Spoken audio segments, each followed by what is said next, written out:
আসসালামু আলাইকুম। কানিজ ফাতেমা লোপা স্বাগত জানাচ্ছি এনটিভির রাতের খবরে। ক্রাউন সিমেন্ট শিরোনাম দেখছিলেন, এবারে নিয়ে যাচ্ছি পুরো খবরে।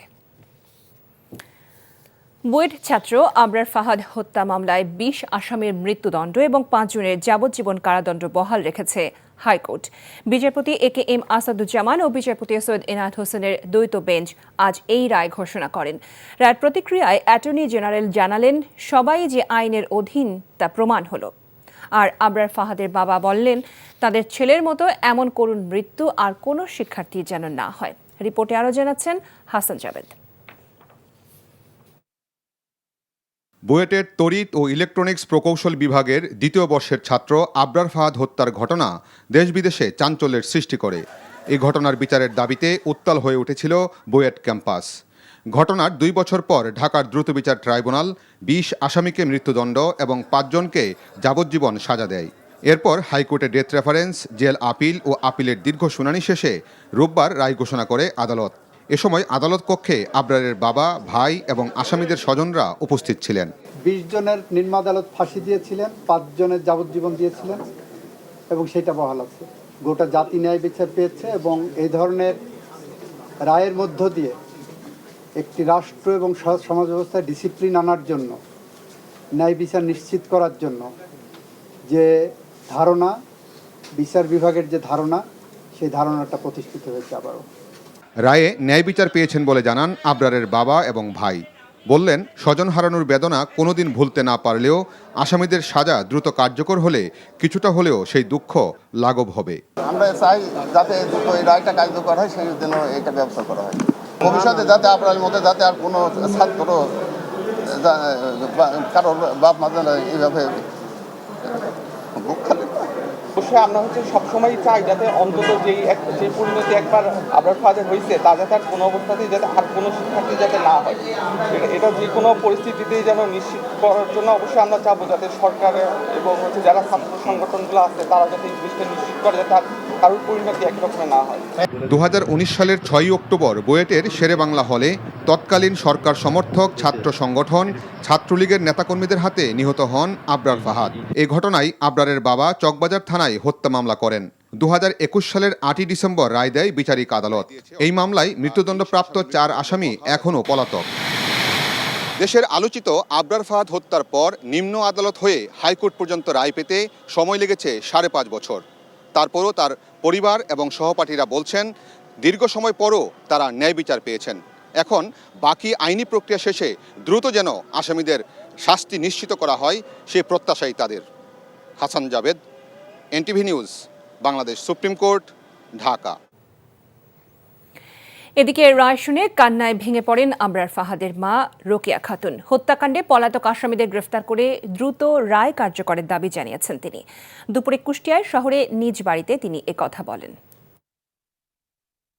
ওর প্রতি সেই মানুষের যে মমত্ববোধ, সেটাই আজকের এই রায়তে আবার প্রকাশ পাইছে। ছাত্র জনতা, আমি সবার সাধারণ জনগণ সবার প্রতি আমি কৃতজ্ঞতা প্রকাশ করছি।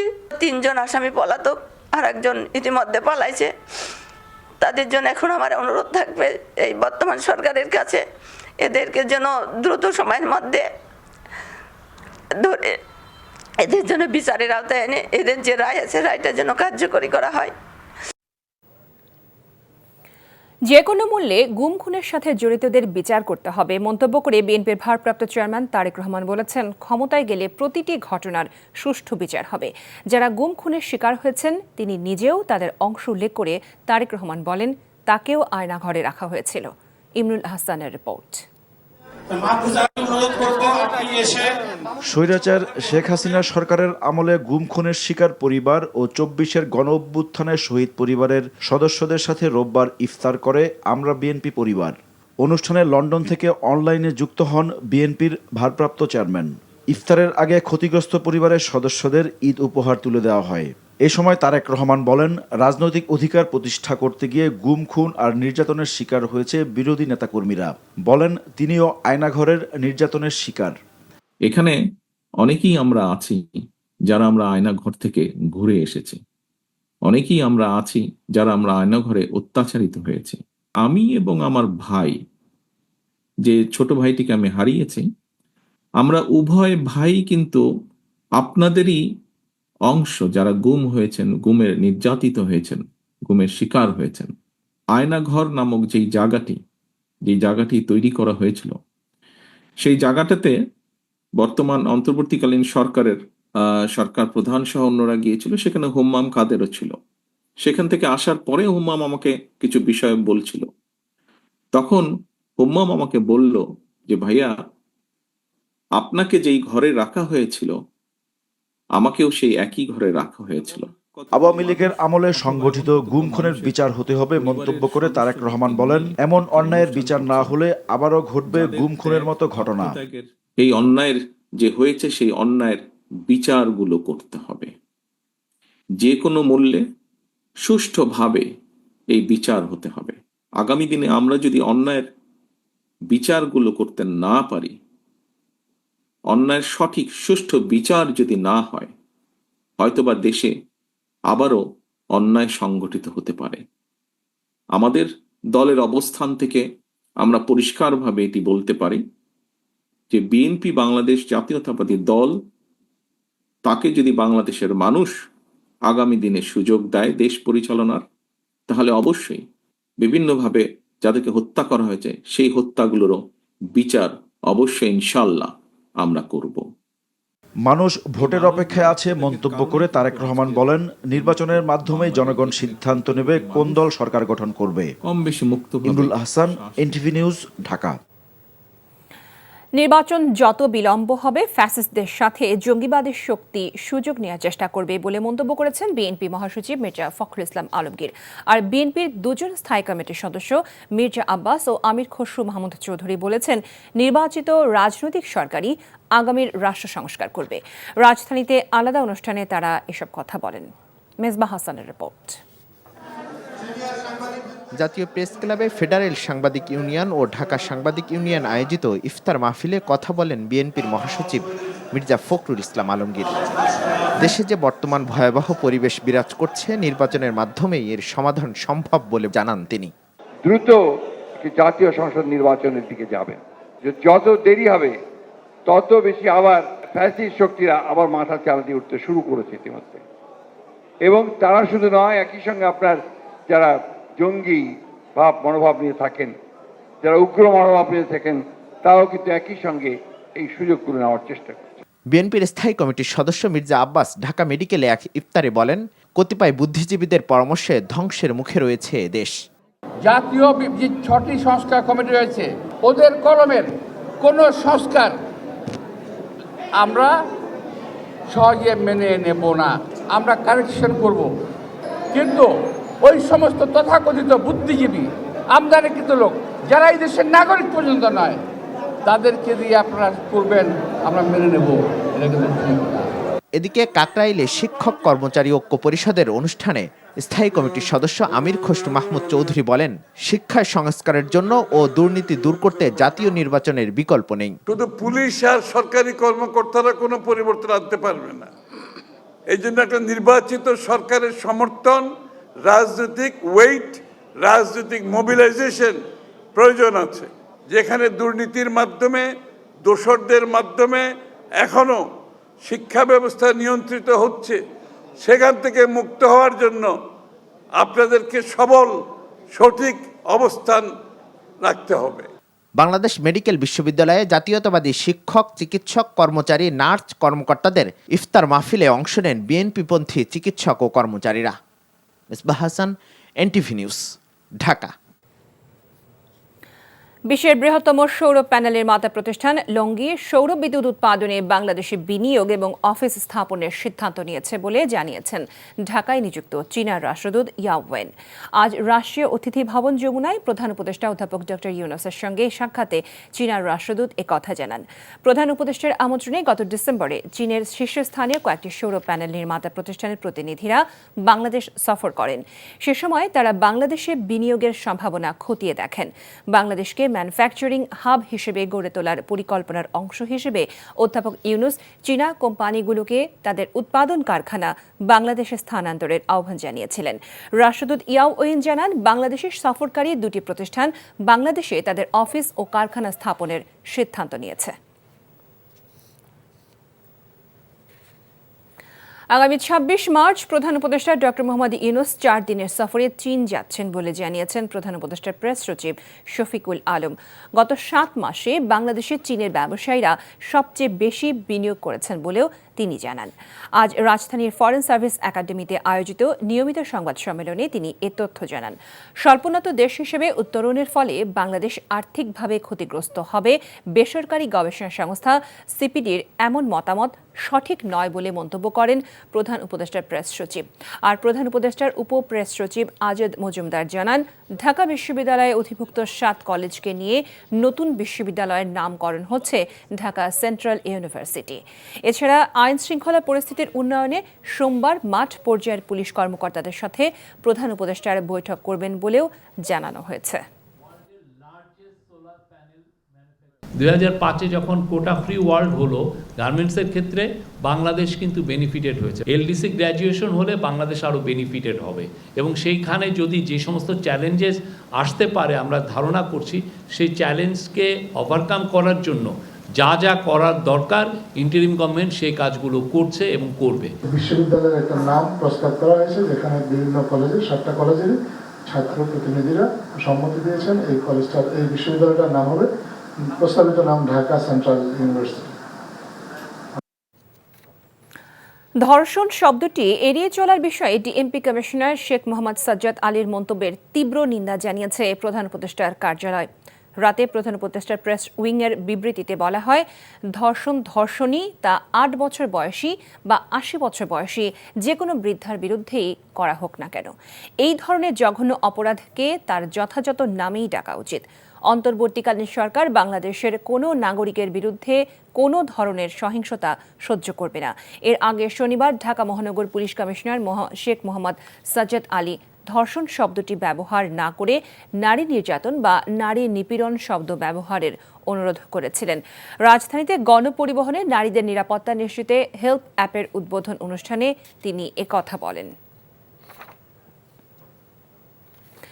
বাংলাদেশে আন্তর্জাতিক মানের নির্বাচন দেখতে চায় ইউরোপীয় ইউনিয়ন। সকালে প্রধান নির্বাচন কমিশনারের সাথে বৈঠক শেষে কথা জানান ইইউ রাষ্ট্রদূত মাইকেল মিলার। এ সময় প্রধান নির্বাচন কমিশনার বলেন, একটি অবাধ গ্রহণযোগ্য নির্বাচন করতে ইসি প্রতিশ্রুতিবদ্ধ। রিপোর্ট করছেন ফাহাদ মোহাম্মদ। আগামী জাতীয় নির্বাচনকে সামনে রেখে রাজনৈতিক দলগুলোর পাশাপাশি নির্বাচন কমিশনের সাথে বৈঠক করছেন বিভিন্ন দেশের রাষ্ট্রদূতরা।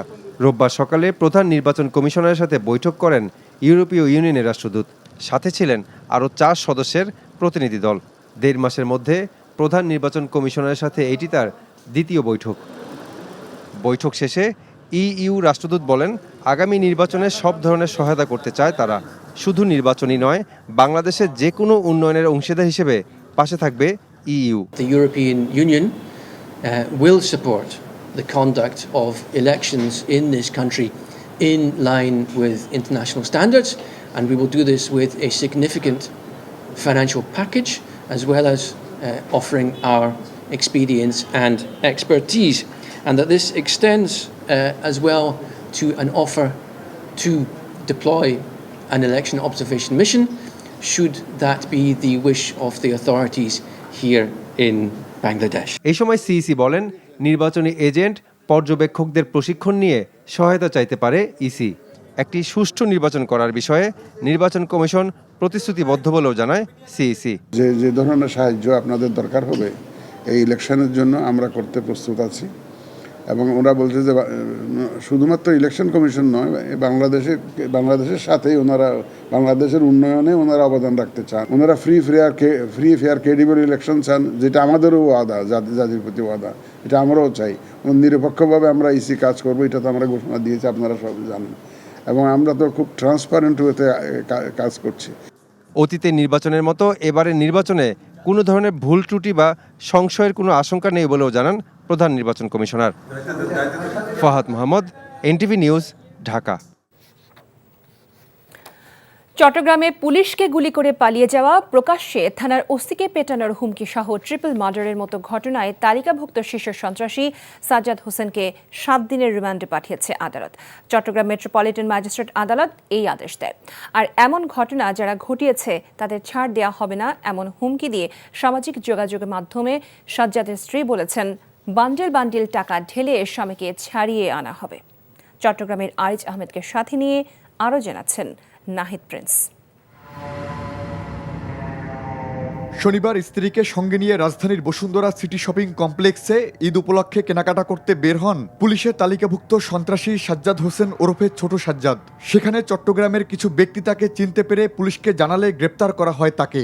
এর আগে তেজগাঁও থানার সহযোগিতায় সাজ্জাদকে ধরতে ঢাকায় আসে চট্টগ্রাম মেট্রোপলিটন পুলিশের একটি দল। চট্টগ্রামের শীর্ষ সন্ত্রাসী, নাম্বার 1 সন্ত্রাসী হিসেবে পরিচিত, তাকে গ্রেপ্তারের জন্য আমরা দীর্ঘদিন থেকে চেষ্টা চালিয়ে যাচ্ছি, কিন্তু সে অত্যন্ত কৌশলী ছিল এবং বিভিন্ন ওয়েতে অর্থাৎ গ্রেপ্তার এড়িয়ে যাচ্ছিলেন। আজ আমরা তার অবস্থান বসুন্ধরা সিটিতে আসে নিশ্চিত হয়ে যা সাধারণ জনগণের সহযোগিতায় তাকে বসুন্ধরা সিটি থেকে গ্রেপ্তার করতে সক্ষম হয়। গ্রেপ্তারের পর রোববার সকালে ঢাকা থেকে চট্টগ্রাম নিয়ে যাওয়া হয় তাকে। পরে চান্দগাঁও থানার তাহসিন হত্যা মামলায় 14 দিনের রিমান্ডের আবেদন করে পুলিশ। সাজ্জাদকে ধরা হলো, গ্রেপ্তার করা হলো। আমি মনে করি এটা বাকিগুলোর জন্য একটা মেসেজ, একটা খুব স্ট্রং মেসেজ, আশা করি তারা সতর্ক হবে। এবং আমার কথা হচ্ছে এই সমস্ত সন্ত্রাসী হয় জেলে থাকবে অথবা মহানগর এলাকার বাইরে চলে যাবে। এটা নিয়ে তো হাই উল্লাস করার কিছু নাই, ঠিক আছে? মামলা যখন আছে অ্যারেস্ট হবেই। এদিকে সামাজিক যোগাযোগ মাধ্যমে হুমকি দিয়ে সাজ্জাদের স্ত্রীর দাবি, যারা তার স্বামীকে ধরিয়ে দিয়েছে তাদের ছাড় দেয়া হবে না। আমরা কারি বান্ডিল বান্ডিল টাকা ছেড়ে আমার জামাইকে নিয়ে আসব। আমার জামাই বীরের বেশে চলে আসবে এবং যারা এই ঘটনা ঘটাইছে তাদেরকে ছাড় দেওয়া হবে না। এদিকে 2024 সালের 4 ডিসেম্বর চট্টগ্রাম নগরীর অক্সিজেন এলাকায় সাজ্জাদকে ধরতে গেলে পুলিশের উপর গুলি চালায় আলোচিত এই শীর্ষ সন্ত্রাসী। আর চলতি বছরের 18 জানুয়ারি ফেসবুক লাইভে এসে প্রকাশ্যে চট্টগ্রাম বাইজিদ বোস্তামি থানার ভারপ্রাপ্ত কর্মকর্তাকে পেটানোর হুমকিও দেন সাজ্জাদ। এরপরই আলোচনায় আসেন এই সন্ত্রাসী। তুই যদি আইনের হারানো যদি ফাঁকি দিয়ে না বাইজিদ গুতারস তাহলে তুই আতুন বাঁচতিনি দেশের কুরতালে তুন আনে আন্ডা করে ফেটিম তোর অক্সিজেনের মরণ মধ্যে। Nahid Prince, NTV news, Dhaka. দেশে মূল্যস্ফীতি বর্তমানে 10% নিচে রয়েছে, এমনটা জানিয়ে বেসরকারি গবেষণা সংস্থা সিপিডি বলছে, গ্যাসের দাম নতুন করে বাড়ানো হলে তা পণ্যের দাম বৃদ্ধিকে ফের উস্কে দেবে। সকালে রাজধানীতে সংস্থাটির কার্যালয়ে আয়োজিত সংবাদ সম্মেলনে এ আহ্বান জানিয়ে নির্বাহী পরিচালক ডক্টর ফাহমিদা খাতুন বলেন, এ বছরও 1,05,000 কোটি টাকা রাজস্ব ঘাটতি হতে পারে। আর ব্যক্তি শ্রেণীর করমুক্ত আয় সীমা 4 লাখ টাকা করার আহ্বান জানান সিপিডির সম্মানীয় ফেলো ডক্টর মুস্তাফিজুর রহমান। সেলিম মালিকের রিপোর্ট। বাজেট মানেই হিসেব নিকেশ। 2025-26 অর্থ বছরের বাজেটকে সামনে রেখে নিজেদের সুপারিশ তুলে ধরতে সিপিডির এই সংবাদ সম্মেলন। রাজস্ব নীতি বিভাগ এবং রাজস্ব বিভাগ, প্রশাসন বিভাগ, এই দুটোকে আলাদা করতে হবে। বর্তমানে কেউ 3.5 লাখ টাকা পর্যন্ত আয় করলে কোনো কর দিতে হয় না। সিপিডির মতে এই করমুক্ত আয়সীমা 4 লাখ টাকা পর্যন্ত করলে সুবিধা পাবে সাধারণ মানুষ। 4 লাখ টাকা যেটা আমরা করেছিলাম, আমরা বলি এটা কাদের সুবিধা হবে? এটা তো হলো নিম্ন আয়ের মানুষ যাদের ক্রয় ক্ষমতা মূল্যস্ফীতির কারণে কমেছে, সেটা 3.5 লাখ টাকা আছে এখন বোধহয় না, সেটাকে সুতরাং করমুক্ত 4 লাখ টাকা করলে নিম্ন আয়ের মানুষরাই কিন্তু এটাতে উপকার পাবেন। গেল কয়েক মাসে মজুদ বাড়ায় খাদ্য মূল্যস্ফীতি এখন 10% নিচে। সিপিডির হিসেব বলছে, গ্যাসের দাম বৃদ্ধির প্রস্তাব সরকার বাস্তবায়ন করলে মূল্যস্ফীতিকে নতুন করে উস্কে দেবে। শহর এবং গ্রামে উভয় ক্ষেত্রেই খাদ্য মূল্যস্ফীতি খাদ্য বহির্ভূত মূল্যস্ফীতির চাইতে বেশি ছিল। এই মাসে এবং গত মাসে একটা নিম্নমুখী প্রবণতা, কিন্তু যদি গ্যাসের দাম বৃদ্ধির যে প্রস্তাবটি আছে সেই প্রস্তাবটা যদি অনুমোদিত হয় তাহলে কিন্তু এই মূল্যস্ফীতির পরিস্থিতিটা আরও খারাপ হয়ে যাবে। বরাবরের মতোই দুর্বল রাজস্ব কাঠামোর কারণে চলতি অর্থ বছর শেষেও রাজস্ব ঘাটতি 1 লাখ কোটি টাকা ছাড়িয়ে যেতে পারে বলে জানানো হয় সংবাদ সম্মেলনে। বাকি 6 মাসে আরও যে সমস্ত জায়গা থেকে কর আদায়ের সম্ভাবনা রয়েছে এবং কর আদায়টা ত্বরান্বিত হবে, সেইগুলো বিবেচনা রেখেও আমরা যদি হিসাব করি তাহলে বছরের শেষে রাজস্ব ঘাটতি 1,05,000 কোটি টাকা পর্যন্ত পৌঁছাতে পারে। অধিক কর্মসংস্থানমুখী বিনিয়োগকে প্রাধান্য দিয়ে বাজেট প্রণয়নের পরামর্শ সিপিডির। সেলিম মালিক, এনটিভি নিউজ, ঢাকা। আগামী ২৬ মার্চ ঢাকায় স্বাধীনতা দিবসের কুচকাওয়াজ হচ্ছে না বলে জানিয়েছেন স্বরাষ্ট্র মন্ত্রণালয়ের সিনিয়র সচিব নাসিমুল গনি। স্বাধীনতা দিবস এবং আসন্ন ঈদে আইনশৃঙ্খলা পরিস্থিতি নিয়ে সচিবালয়ে অনুষ্ঠিত এক সভা শেষে কথা বলেন তিনি। এদিকে প্রধান উপদেষ্টার প্রেস উইং থেকে জানানো হয়েছে বাকি ৬৩ জেলায় স্বাধীনতা দিবসের কুচকাওয়াজ অনুষ্ঠিত হবে। সভায় সভাপতিত্ব করেন স্বরাষ্ট্র উপদেষ্টা অবসরপ্রাপ্ত লেফটেন্যান্ট জেনারেল জাহাঙ্গীর আলম চৌধুরী। শ্রমিক অসন্তোষ এড়াতে ঈদের আগেই তৈরি পোশাক কারখানার কর্মীদের বেতন ভাতা পরিশোধের নির্দেশ দেওয়া হয় বৈঠকে। যানজট এড়াতে ঈদে তাদের ধাপে ধাপে ছুটি ঘোষণার বিষয়ে সংশ্লিষ্ট সংগঠনগুলো সিদ্ধান্ত নেবে বলে জানান সচিব। স্বাধীনতা দিবস এবং ঈদকে ঘিরে কোনো নিরাপত্তা হুমকি নেই জানিয়ে তিনি বলেন, আইনশৃঙ্খলা বাহিনীগুলো যে কোনো পরিস্থিতি মোকাবেলায় প্রস্তুত আছে। চাঁদাবাজি বন্ধ সহ জনগণের সার্বিক নিরাপত্তা নিশ্চিতের বিষয়ে বাহিনীগুলোকে প্রয়োজনীয় নির্দেশনা দেওয়া হয় বৈঠকে। সাবেক তথ্যমন্ত্রী ও জাতীয় সমাজতান্ত্রিক দল জাসদ সভাপতি হাসানুল হক ইনু ও তার স্ত্রী আফরোজা হক ক্ষমতার অপব্যবহার করে অবৈধ উপায়ে প্রায় ৬ কোটি টাকার মালিকানা অর্জনের প্রাথমিক প্রমাণ পেয়েছে দুর্নীতি দমন কমিশন দুদক। এছাড়া তাদের ৪টি ব্যাংক অ্যাকাউন্টে প্রায় ১২ কোটি অবৈধ লেনদেনের তথ্যও পেয়েছে দুদক। এজন্য হাসানুল হক ইনু ও তার স্ত্রীর বিরুদ্ধে পৃথক ২টি মামলা দায়ের করেছে দুর্নীতি দমন কমিশন। দুপুরে রাজধানীর সেগুনবাগিচায় দুদকের প্রধান কার্যালয়ে সাংবাদিকদের এসব তথ্য জানিয়েছেন সংস্থাটির মহাপরিচালক মোহাম্মদ আক্তার হোসেন। এছাড়া পতিত স্বৈর শাসক শেখ হাসিনার আত্মীয় সাবেক স্বাস্থ্যমন্ত্রী শেখ সেলিমের সরকারি টেন্ডার থেকে ১৫% কমিশন গ্রহণের অভিযোগ নিয়ে দুদক তদন্ত শুরু করেছে বলেও তিনি জানান। বিশ্বব্যাংকের ঋণ সহায়তায় পরিচ্ছন্ন এবং বাসযোগ্য নগর গড়তে improvement of urban public health preventive services project চালু করেছে স্থানীয় সরকার বিভাগ। সকালে রাজধানীর একটি হোটেলে প্রকল্পটির উদ্বোধন করেন স্থানীয় সরকার মন্ত্রণালয়ের সচিব নিজামুদ্দিন এবং বিশ্বব্যাংকের country coordinator Gail H Martin. প্রকল্পের আওতায় মশক নিধন শক্তিশালীকরণ, মেডিকেল বর্জ্য ব্যবস্থাপনা, বায়ু দূষণ, শব্দ দূষণ ও জলবায়ু পরিবর্তনের প্রভাব সম্পর্কে সচেতনতা তৈরির কাজ করা হবে। ঢাকার 2 city corporation, Chattogram city corporation ছাড়াও সাভার পৌরসভা এবং নারায়ণগঞ্জের তারাবো পৌরসভায় এসব কার্যক্রম পরিচালনা করা হবে। মঙ্গলবার আনুষ্ঠানিক উদ্বোধন করা হবে যমুনা রেল সেতুর। এতে উত্তরাঞ্চলবাসীর দীর্ঘদিনের দাবি বাস্তবায়িত হচ্ছে। রেলপথ মন্ত্রণালয়ের সচিব মোহাম্মদ ফাহিমুল ইসলাম সেতুটি উদ্বোধন করবেন। ডুয়েল গেজ ডাবল ট্র্যাকের এই রেল সেতুতে ট্রায়াল ট্রেনের টেস্ট রান শেষে একটি লেনে গত মাসে শুরু হয় বাণিজ্যিক ট্রেন চলাচল। প্রকল্প সূত্র জানা যায়, দেশের সর্ববৃহৎ রেলওয়ে সেতু নির্মিত হয়েছে সিরাজগঞ্জ ও টাঙ্গাইলের যমুনা নদীর বুকে। নতুন প্রযুক্তি ব্যবহারে তৈরি হওয়া 50টি পিলারের ওপর 49টি স্প্যান বসানো হয়েছে। ভিয়েতনাম থেকে আমদানি করা বিশেষ ধরনের স্টিলের পাটাতন দিয়ে তৈরি হয়েছে স্প্যান। বিএনপির কেন্দ্রীয় কমিটির সাংগঠনিক সম্পাদক শামা ওবায়দ বলেছেন, ভোটাধিকার ফিরিয়ে আনার জন্য যুদ্ধ চালিয়ে যেতে হবে। সব ষড়যন্ত্রের ঊর্ধ্বে থেকে দলকে ঐক্যবদ্ধ রাখতে হবে। অন্তর্বর্তী সরকারের কাছে দাবি রেখে বলেন, হাসিনা মুক্ত দেশে আর কোনো নারী নির্যাতন, ডাকাতি, গুম খুন কেউ দেখতে চায় না। সন্ধ্যায় ফরিদপুর শহরের অম্বিকা মেমোরিয়াল হলে জেলা বিএনপি আয়োজিত ইফতার ও দোয়া অনুষ্ঠানে প্রধান অতিথি হিসেবে উপস্থিত হয়ে তিনি এসব কথা বলেন। পরে বিএনপির চেয়ারপারসন বেগম খালেদা জিয়ার রোগ মুক্তি, বিএনপি ভারপ্রাপ্ত চেয়ারম্যান তারেক রহমানের দীর্ঘায়ু এবং দেশ ও জাতির কল্যাণ এবং সমৃদ্ধি কামনা করে দোয়া করা হয়।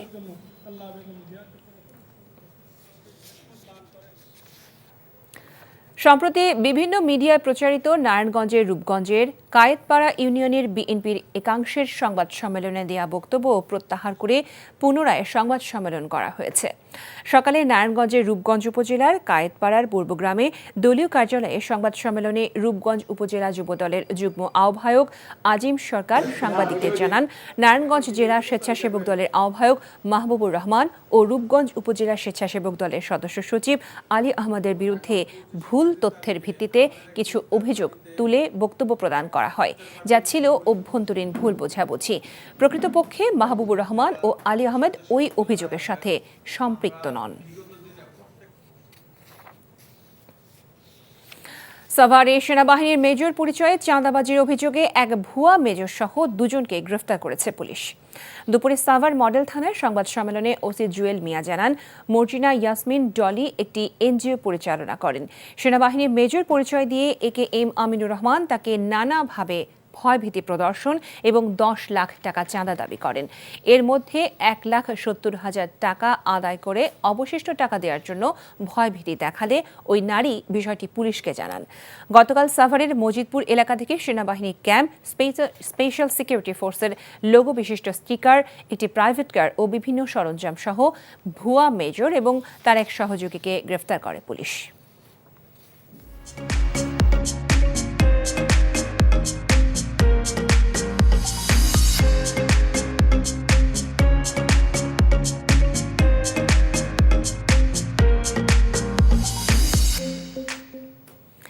সারা লাইফস্টাইল ঈদ কেনাকাটার খবর।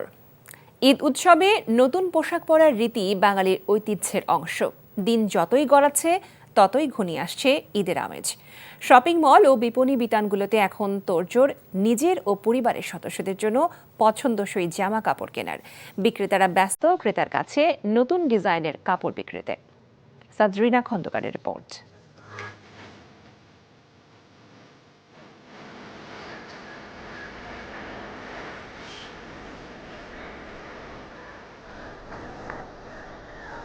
ঈদে নতুন জামা ঈদের আনন্দকে আরও বাড়িয়ে তোলে।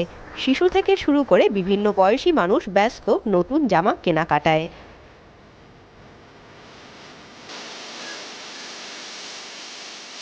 ঈদকে ঘিরে বাহারি পোশাকের সমাহারে জমজমাট রাজধানীর শপিং মলগুলোও। সবসময় গর্জিয়াস নেই তো, এবার ভাবছি একটু সিম্পল টাইপ নিব। ড্রপ শোল্ডার শার্ট দেখছি আর ব্যাগি প্যান্ট দেখছি। এবারের পাঞ্জাবিগুলো একটু ইউনিক আসছে, টি শার্টগুলো আসছে নতুন। দোকানে সাজানো বাহারি ডিজাইনের পোশাক পছন্দ মতো কিনে নিচ্ছেন ক্রেতা সাধারণ। আবার অনেক ফ্যাশন প্রেমী কিনছেন তাদের পছন্দের ব্র্যান্ড ও ডিজাইনের পোশাক। পাকিস্তানি ড্রেস দেখতেছি, জামা কিনছি, এবার জুতো কিনেছি। ঈদ বাজারে সমারোহ ঘটেছে দেশি পোশাকের পাশাপাশি বিদেশি বিভিন্ন কাপড় ও ধরনের পোশাক। ব্যবসায়ীরা বলছেন রমজানের মাঝামাঝি হলেও বিক্রিও তেমন জমেনি। ঈদকে কেন্দ্র করে আমাদের পাকিস্তান, ইন্ডিয়া থেকে বিভিন্ন ধরনের ডিফারেন্ট ট্রেন্ডি ডিজাইনগুলো আমরা কালেক্ট করার চেষ্টা করেছি। ক্রেতা আছে মোটামুটি সারা, তবে আগের চেয়ে অনেক কম। ক্রেতা সাধারণত একটু কম, তবে শুক্র শনিবার ছিল, আজকে আবার বাজার একটু কম। ঈদের এখনো বাকি বেশ কিছুদিন। চাঁদ রাত পর্যন্ত চলবে ঈদের কেনাকাটা। সামনের দিনগুলোতে তাই বেচা বিক্রি বাড়বে বলে আশা করছেন ব্যবসায়ীরা। Sadrina Khandakar, NTV news, Dhaka. Super brand ওয়ালটনের রেফ্রিজারেটর কিনে মিলিয়নিয়ার হয়েছেন আরও রাজধানীর শনির আখড়ার আলী মর্তুজা। ঈদের আগে ওয়ালটনের ফ্রিজ কিনে 10 লাখ টাকা পেয়ে আনন্দে ভাসছেন এক ছেলে ও এক মেয়ের বাবা আলী মর্তুজা। এর আগে ফরিদপুরের কলেজ শিক্ষার্থী রাসেল ফকির ও নেত্রকোনার কৃষক খোকন মিয়াও ওয়ালটন ফ্রিজ কিনে মিলিয়নিয়ার হয়েছেন। শনিবার জাঁকজমকপূর্ণ অনুষ্ঠানের মধ্য দিয়ে আলী মর্তুজার হাতে 10 লাখ টাকার চেক তুলে দেন চিত্রনায়ক আমিন খান ও ওয়ালটনের chief marketing officer Zoheb Ahmed. Eid সামনে রেখে দেশজুড়ে তোলপাড় ওয়ালটনের পণ্য কিনে হতে পারেন আবারও মিলিয়নিয়ার স্লোগানে সারা দেশে চলছে ওয়ালটনের ডিজিটাল ক্যাম্পেইনিং সিজন 22। এই ছিল রাতের খবরে। এই খবরের ভিডিও সহ আপডেট জানতে ভিজিট করুন NTV অনলাইন www.ntvbd.com। এছাড়াও NTVর জনপ্রিয় সব অনুষ্ঠান ও খবরের আপডেট জানতে ভিজিট করুন আমাদের ইউটিউব ও ভেরিফাইড ফেসবুক পেজ। রাত 1টায় মধ্যরাতের খবর দেখার আমন্ত্রণ জানিয়ে বিদায় নিচ্ছি। সবাইকে ধন্যবাদ এতক্ষণ সাথে থাকার জন্য। শুভরাত্রি।